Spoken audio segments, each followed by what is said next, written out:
If somebody asked me, what was your favorite place in the world? It's the beach. And the beaches here are wonderful, like just wonderful, where you can walk on them. And I mean, there's some rocks, but lots of sand where you can walk and dig your toes into the sand. And it's fun. And it's a sacred place for me to be at the beach. Peaceful. The sound of the water drowns out some of those thoughts that run through your head a lot of time, where you can get to a more sacred place within. So I started out in oil paints and acrylic, and then went to watercolor, and then went to mixed media, and found out I love using all different kinds of media. Anything goes is my feeling, just about, that's safe, right? And so what I'm doing now, I get to paint on the metal, I get to cut it up. I used to do a lot of work with fabrics, like the puppets and marionettes I used to design. I have double vision, and when people see the paintings that I've done of double vision, I've only done a few of them because it makes me sick to my stomach to paint them. As I'm painting a double image painting, I don't see two anymore. When the painting's close to be finished, I see four. And so it makes me sick to my stomach. So I've only done a few of it, and people, when they find out, you have double vision, and they go, do you drive?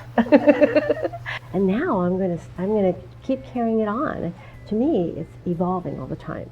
An artist cannot be put into a box.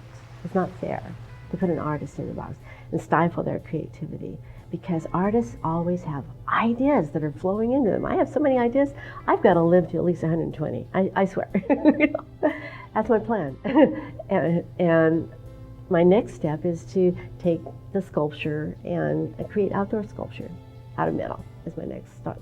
And I will do that with my piecework too. I have the piece wheels that are outside where people can go outside and spin peace around and spin the words of peace out and prayers out to the world.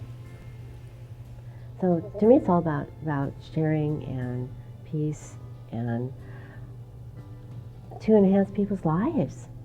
What greater thing for an artist, right? To be able to enhance people's lives. It is so exciting being an artist. It really is. I love it.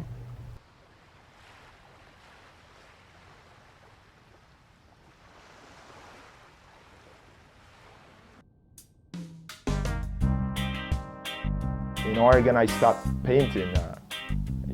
I get in touch with myself because I have no family in Oregon, and I say, wow, I have no family over here. I need to do something with my spare time.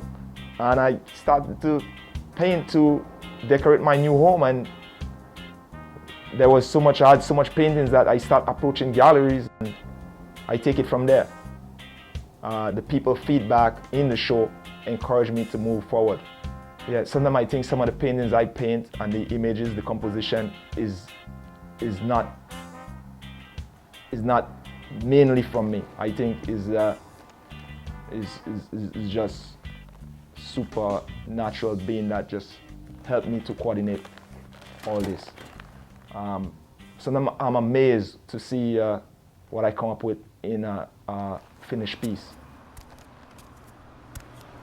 Well, I like when the viewer see my work, they will connect with my work. They will look or stay and see different composition in my work, like the crowd scenes with a lot of activities. I want to also express motion, movement with my paintings.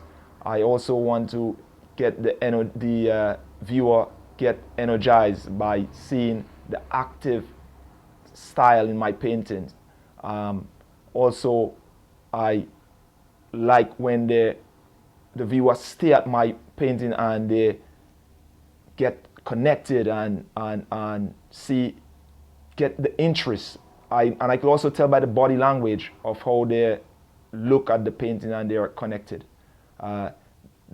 Motion, dancing, rainfall, crowd activities, women walking in the rain. This is just a few of the different series I have. Also, the emotions of different feelings in people. I also like to bring this out to express in my paintings. well, in the Caribbean, we speak broken language, broken English, which we call dialect. And dialect is like a mixture of English with some French patois, and this makes the Grenadian accent unique. Is based on heritage of things in the past, like me gone, I mean I gone, I am leaving, me gone.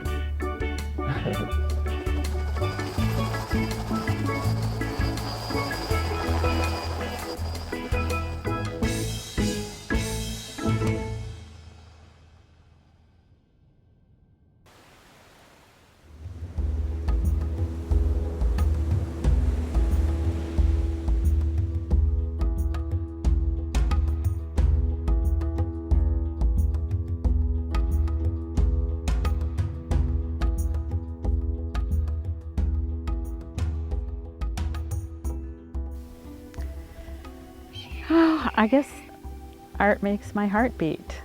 I can't not do it.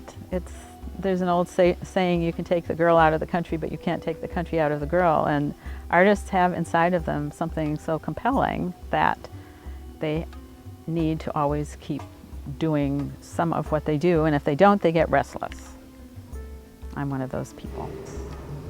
But Astoria also, the column is just part of years and centuries, it feels like, of native and inhabited or whatever life.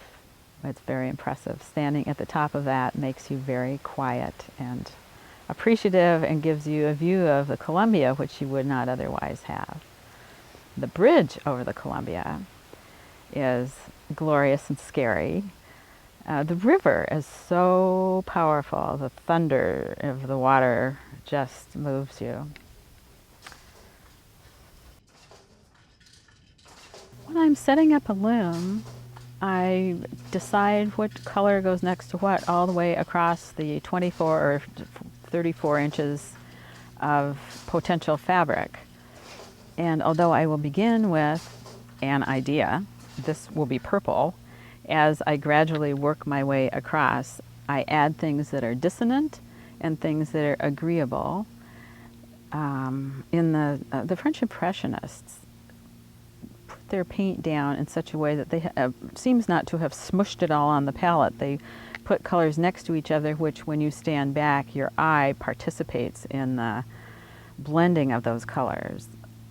And early on in my career, Monet was my, well, I don't know, hero, but he's whose work I would walk up to and walk back from, and walk up to and walk back from, and who I apparently emulate in a sense, in that people will say, well, when I'm standing back from this, it just looks like it's plain blue, but I get up the front and there's like 17 different colors.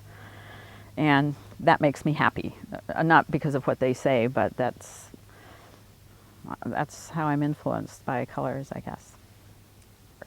I bought two books on butterflies, and looked hard at the colors that are in the butterflies and set up the loom in the colors with the grading that the wings are of those butterflies. And I wove cloth. The cloth had, by what you weave across it, it influences how it looks. So the butterfly pieces weren't all the same, but they were interesting.